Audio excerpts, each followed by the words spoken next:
sa inyong lahat. Hi mga tatay, kumusta?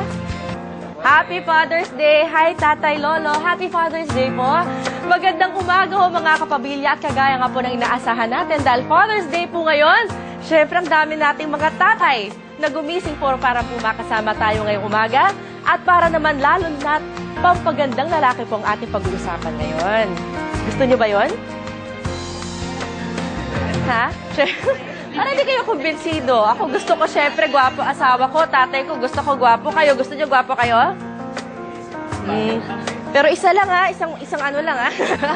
Isang misis lang. Nako, tamang-tama ho. Welcome po natin dito sa ating programa ang mga taga-Taguig City. Good morning. Ayos. At ngayon nga po, makakasama natin ngayong umaga ay hindi lamang po girls ang kayang pagandahin. Pati mga lalaki ay kayang-kaya niyang pagwapuhin. Pati syempre, si tatay. Sino pa nga ba?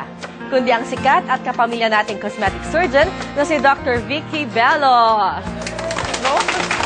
Hi! Good morning. Wow, long time. Kumusta? Galing Happy kayo sa Father's abroad, Day. Hi, ha? Atom.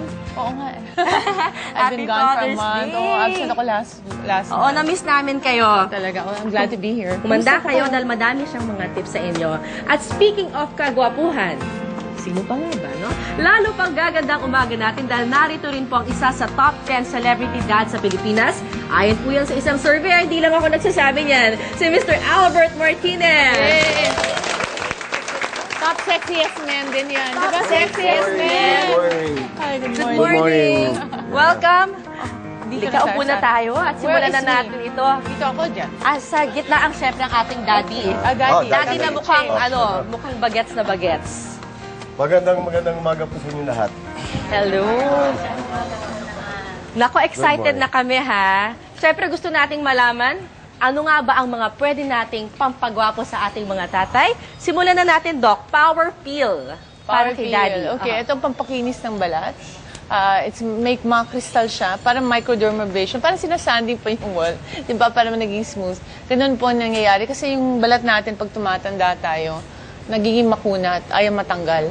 So, pag iniiwan mo yon, magmumukha siya mga wrinkles na dried. Kasi dry na yung skin, tapos makapal, so may mga valley and mountain. So, yung power peel po, tinatanggal lahat yon para smooth na smooth ang skin. Power peel ka ba? All the time, Regularly. every weekend. Every weekend. Ito kasi, every alam mo to, Yeah, bakasyon na that's niya ang right. Belo. Di ba? Kasi hindi naman siya, he's so busy because he has all the soaps. So after every tape, or once a week after taping, what Well, do you once do? a week I do the power peel. Pero every Tuesdays naman every Tuesday I do the regular procedure. Facial. The The full facial. And then my favorite, number 1 sa mga tatay kasi ating buhok. So ang pinaka-favorite ko po yung meso scalp. Oh, actually, I saw, di ba mga 5 years ago, your hair was kind of thinning? Yeah. Oh, then he started mesoscalp. Ang kapal-kapal ng Nakakakapal hair yung niya buhok. talaga. Mamaya pag-uusapan natin yung pagpapakapal ng buhok. Pero aside from the power peel, alam natin may bioscalp pa ata. Gusto na rin ng mga... Kailangan mo ba yun? Kailangan Oo. mo yun from maintenance kasi Pero minsan... ang payat-payat mo na Pero eh. merong mas stubborn area eh. Para to sa beer belly, itong Oo. bioscalp. Especially no? yung sa love handles. Yung bilbil. Oo, hirap tanggalin. Lahat ng insaya gawin mo na. Pero ang hindi pa rin favorite niya, matatanggal. tenor, di ba? Tenor is for my abs. May six-pack si Albert na hindi ko pa nakikita. How does Hinihingi ko nga tenor work? Tenor is radio frequency energy. So, it is, I think, unipolar. It goes pretty deep. So, ang ginagawa na, yung taba po natin, tinutunaw niya. At tapos yung balat. Parang alam mo, pag may init, pag pangit sabihin, pero pag nagpa-fry ka ng steak, lumiliit yung steak. Yes. Ganon din nangyayari pa. Radio frequency, tinatighten niya yung balat ng shrink. Gano'ng kabilis po yung resulta? You have to do it once a week, diba? Yeah, I do it once a week. Once a week, and then you'll see the results after mga 6 sessions. Pwede ba tignan yung abs? Hindi. Baka pwede. Wag naman. It's too early. Just believe what they say. May six-pack. Pero hindi ito nakukuha sa workout rin. Mahirap rin. Kaya nakakatulong itong tenor. Well, workout is also part of the regimen. Kaya lang minsan talaga mahirap siyang abutin yung areas na gusto mong perfect.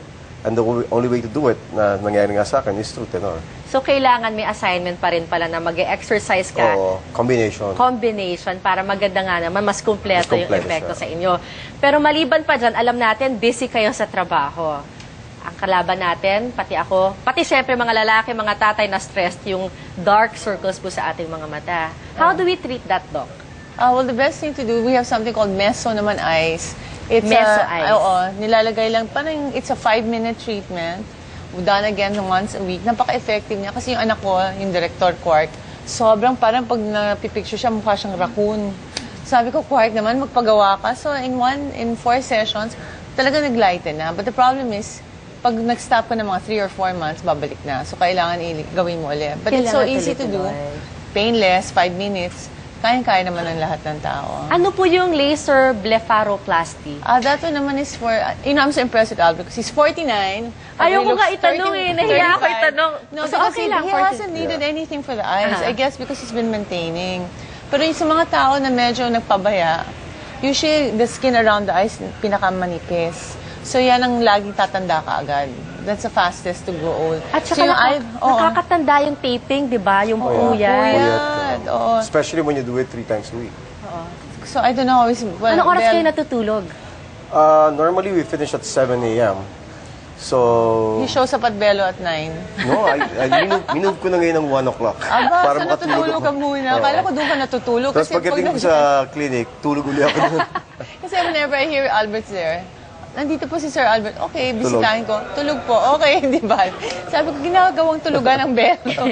Nakaka-relax Kasi naman lying talaga. down, pinapagawa na niya lahat. Nagpapa-laser blepharoplasty kayo? Or Hindi, ano lang yun, that's a Ah. surgical. Well, it's considered once a lifetime lifetime treatment. So yung eye bags dito, may taba, lumuluwa, tinatanggal yun with a laser. Pero Pero once every 10 years ginagawa yun. Oh, okay na, once in 10 Tapos yung years. saging eyelids, yung bumabagsak na yung mata, kino-cover na niya. Usually kasama yan. once kasama yung every pag 10 tumatanda years. talaga, nagdo-droop na yung mga... Exactly, oo. Pero hindi siya talaga mukhang 49. Mga kapamilya, mukha siyang early 30s. Early Oh, thank 30s, you. di ba? Early 30s. Pati katawan. Thank you, Dr. Rubelo. So I'm so proud of him kasi sa Star Studio, when was that, last month? Yeah, Oo, one of the sexiest men. Kasama niya, Piolo Pasco. Sino ba mga bata doon? Ang may asim pa talaga. Pero maraming salamat, Doc.